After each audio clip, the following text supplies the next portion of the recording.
It makes you go against yourself. With the internet, fastest form of communication, word of mouth advertising is the fastest form of communication that you can have. And with the internet, it can be exceedingly great, and it can be rapidly, especially if we as the free people help them out for free by promoting their topics and their discussions and getting involved with it. So we blow 6ix9ine up. So we blew the Popeyes chicken sandwich up. This is the correlation of that. We blew 6ix9ine up. This is the correlation of that.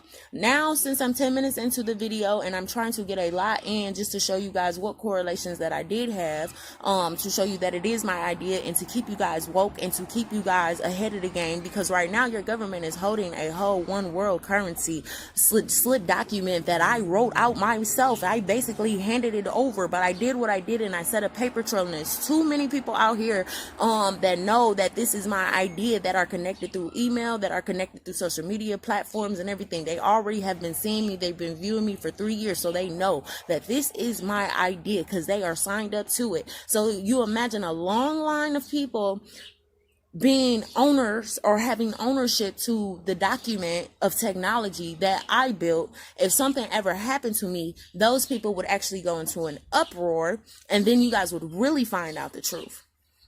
So pay attention. When it comes down to the George Floyd thing or whatever, let me tell you about correlation. Let me tell you how correlation works.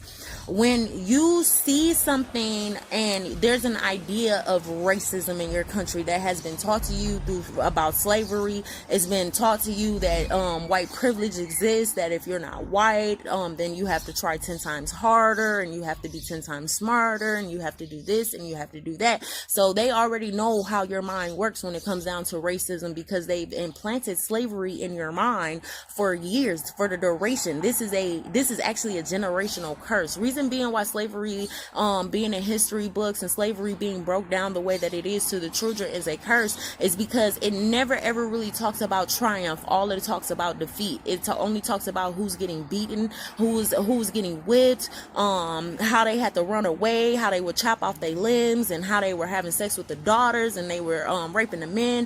And they tell you all of these negative things about slavery, so you have resentment because of the color of your skin. It makes you completely block out the common sense factor that says that me and racism really don't have anything to do with each other, because I never had a conscientious choice in the skin color that I was born with. I never had a choice to choose that. I just came out of my mother's womb as this skin color, and I've had to deal with the pressures of society, or what society says that I should feel about having this skin color. Yo, you guys, I want you guys to wake up, so I'm trying to tell you the truth, right?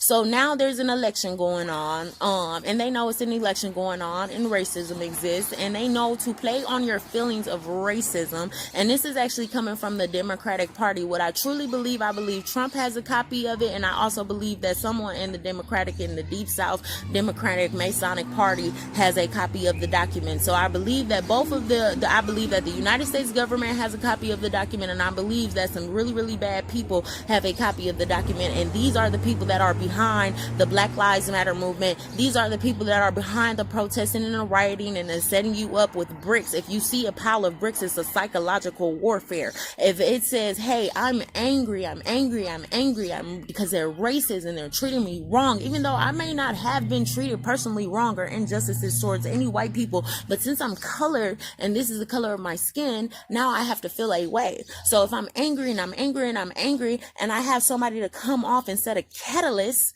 is the start to a chain reaction. If I have someone come in and set a catalyst and say, here go a pile of bricks, here go a store with a glass window, you need to go and bust the windows out, and you need to take that brick and go get what's yours. That's psychological warfare. So when they set it up and they set the death of George Floyd up, I'm going to be the second or the third person to say this. George Floyd's death is a hoax. There's too much truth out there. You guys, the small details when it comes in society and reading into United States of America, the smallest details that they tell you are fact are actually fiction.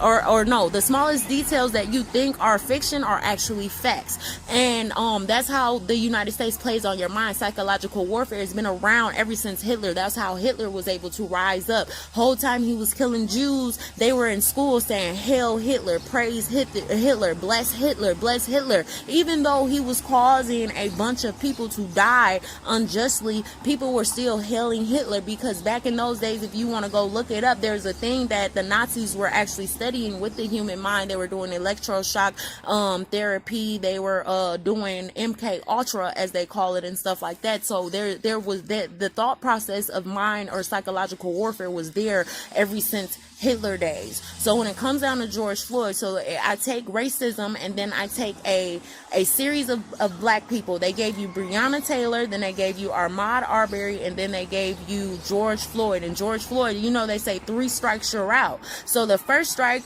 was when they did the Ahmaud Arbery, and he was running, and then you see 2 white guys get out the car with shotguns and do them in, basically, and you have one person in the back trailing, recording and stuff. So we're like, Justin, for justice.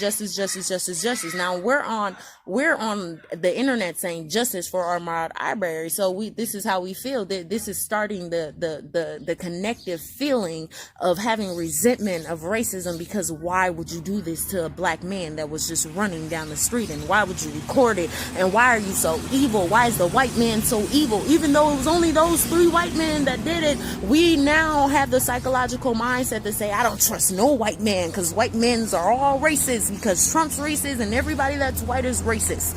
They're racist, because I just seen 2 racists or 3 racists go kill a black man. So you set yourself up. You setting yourself up for failure, because it's only 3 of them and 1 black man. So you got to do the odds and the counts how many black men are still living. I'm not trying to say that, and I'm not trying to take away from the fact that black men are dying. This is not what I'm trying to do. What I'm trying to do is elevate the fact that you have to do ratios. 3 races, 1 black man, but we include all of the black race to that 1 black man, and then we include all of the white race to those 3 white men. That was the first. That's how they got your mind to start slipping into that. I'm angry, now I'm mad.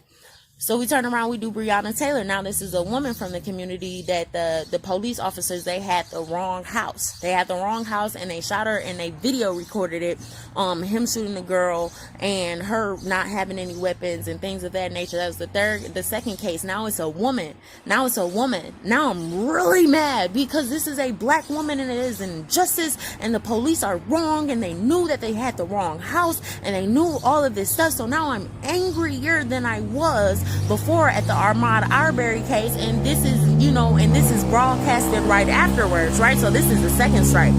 They say 3rd strike you're out, right? So how do you cause a civil war inside of the United States using psychological mind control, warfare, word of mouth advertising, my program, and things of that nature? What you do is you give them a 3rd strike, and you make that 3rd strike stick. Instead of shooting him and hanging him, quick and easy death, that we can deal with. We only type about the quick and easy death. You know what I'm saying? We type about that. But when you give somebody a death that they can see and they can visualize and they can feel for 9 minutes, I can feel a man with his knee on my neck. It's not my neck, but it's his neck. But I can feel a man for 9 minutes with basically getting killed with his bare hands by another racist police officer. It was a hoax.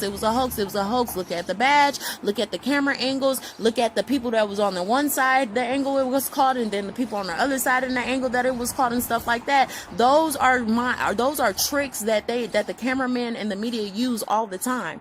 In any type of movie and things of that nature that you see, you'll see the camera tricks that you might not see from one angle. When they change the camera angle in a movie, you don't see the one angle, but then they'll flip the camera around and show you from a different angle. It's kind of like they move around the room.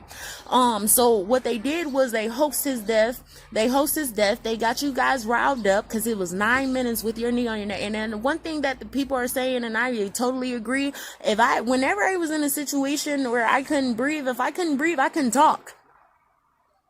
I couldn't cry out for nobody. If I couldn't breathe, I couldn't talk. And that's how you know it's a hoax. If I couldn't breathe, I can talk. But what it was, it stores something in the American minds of the black men and the black women who are easily swayed because they watch a lot of TV and they listen to a lot of the hypocrisy in the music, and they having all these spirits come out onto them, and they're not able to comprehend or differentiate between their right mindset that says, let me use common sense. So what do? We start a riot in Minnesota. We're going to go burn the police stations. We're going to set it off. We're setting it off in Minnesota. Minnesota is a deep Democratic state. Minnesota is a